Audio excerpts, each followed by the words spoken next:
the large noblesse oblige is an insulting attitude to take, because, you know, the real nature of the human condition is that we're all in it together. This is one of the reasons why I am so hostile to all forms of spiritual hierarchy. I have never seen a truly superior person, I don't believe. And if I have, they were so humble and self-effacing that they never would have claimed that superiority as their own. If somebody tells you they're a superior person, my God, they're automatically to be taken off the active list. That alone screws the pooch right there.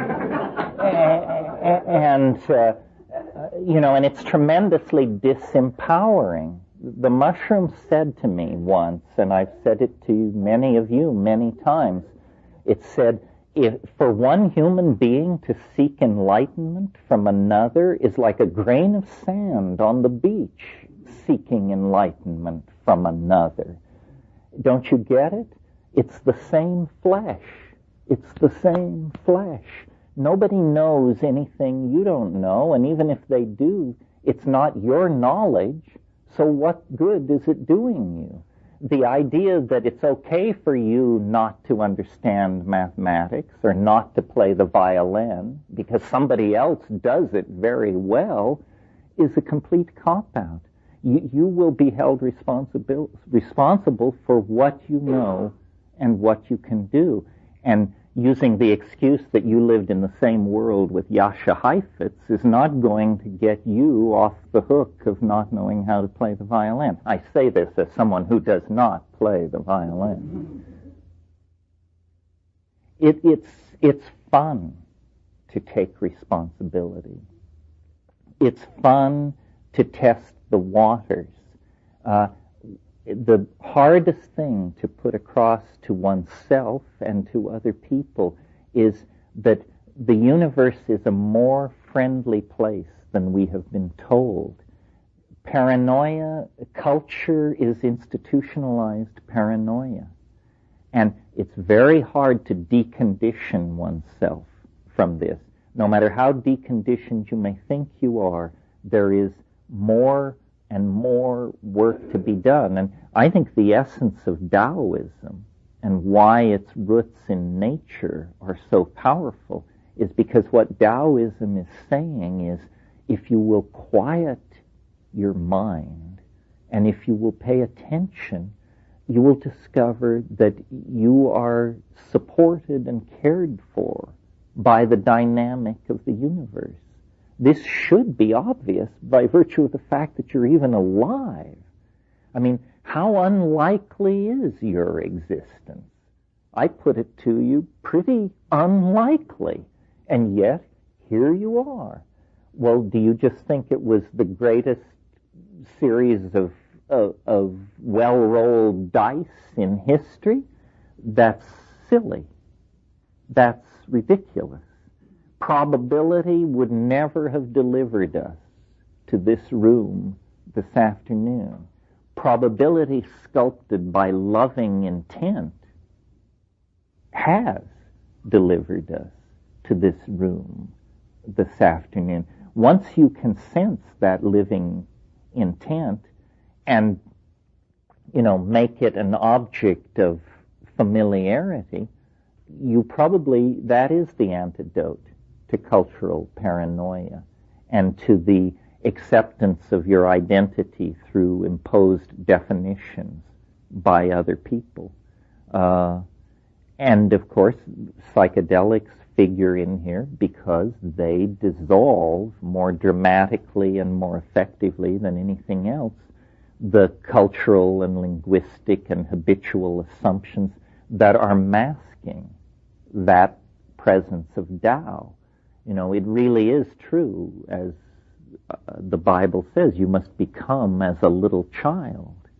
That means you must become pre-culture. You must recover who you were before the engines of culture went to work on you and abused you and made you afraid and dumbed you down and distorted your values and so forth and so on. Yeah. So, in a way you're saying that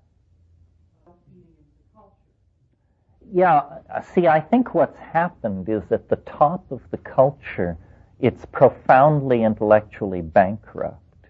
There is no plan except to keep peddling stuff, basically until the forests are gone and the ocean's polluted, and this is not malevolent.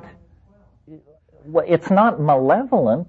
It's simply they are clueless. They have run out of steam.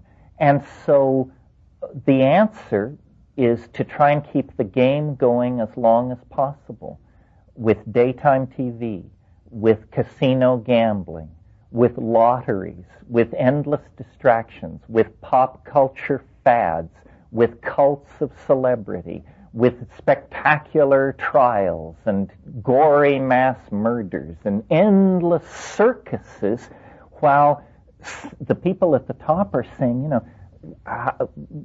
sooner or later the shit is going to hit the fan. Sooner or later the dam will burst. And they say, well, let's make sure it's later, not sooner, because I've got 2 kids at the Sorbonne, I'm paying off a Mercedes, and I need to get this taken care of before it all falls apart. So in the absence of any cultural plan imposed from the top, this strange dynamic is happening. This has happened before in cultural history, where some huge enterprise like Christianity or patriarchy or something like that, after running its games for millennia, it just runs out of steam. And often there's nothing to rush in and fill the vacuum, nothing that is consciously engineered to do that. And so then in those situations, an actual creative bifurcation can take place, because what is about to happen is not in the hands of human managers. It lies deeper in the dynamics of the whole system.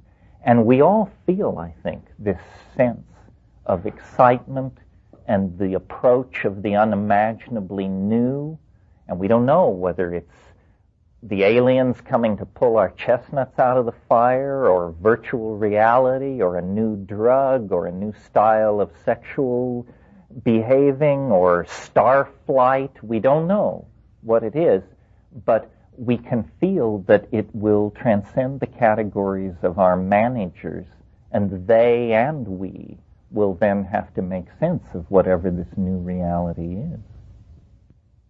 And it terrifies some people, it liberates others. It's the same reality. Stephen Vincent Benet says something about, at the end of John Brown's Body, he says, when the prophets of strange religions bawl out their bizarre despair, do not join them on the mountain.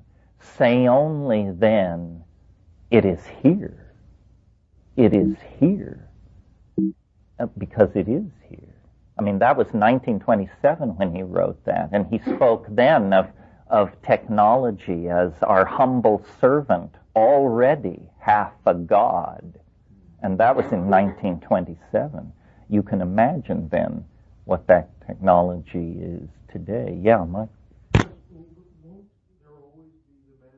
A manager class. I'd rather talk about a point in history where there's no more commodities. Yes, I don't think there will be a manager class. A manager class, you manage toward ideology. If we could transcend ideology, the way to manage society, I think, would be self-evident. The problem is trying to force it into the service of some kind of ideological vision.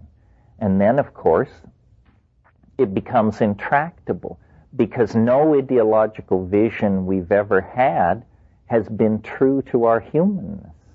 The Christian version of what human beings are, the Nazi version, the Marxist version, the secular, market-oriented version, these all somehow insult various parts of our humanness. And so when an attempt is made to push us into these things, it doesn't work. and you get instead war, anxiety, and Q forces swamp the social system. I think the managing of society would be fairly simple in the absence of ideology. But we're addicted to ideology because somewhere along the line we've gotten the idea that you can't understand the world without an ideology, when in fact, ideologies are incredible impediments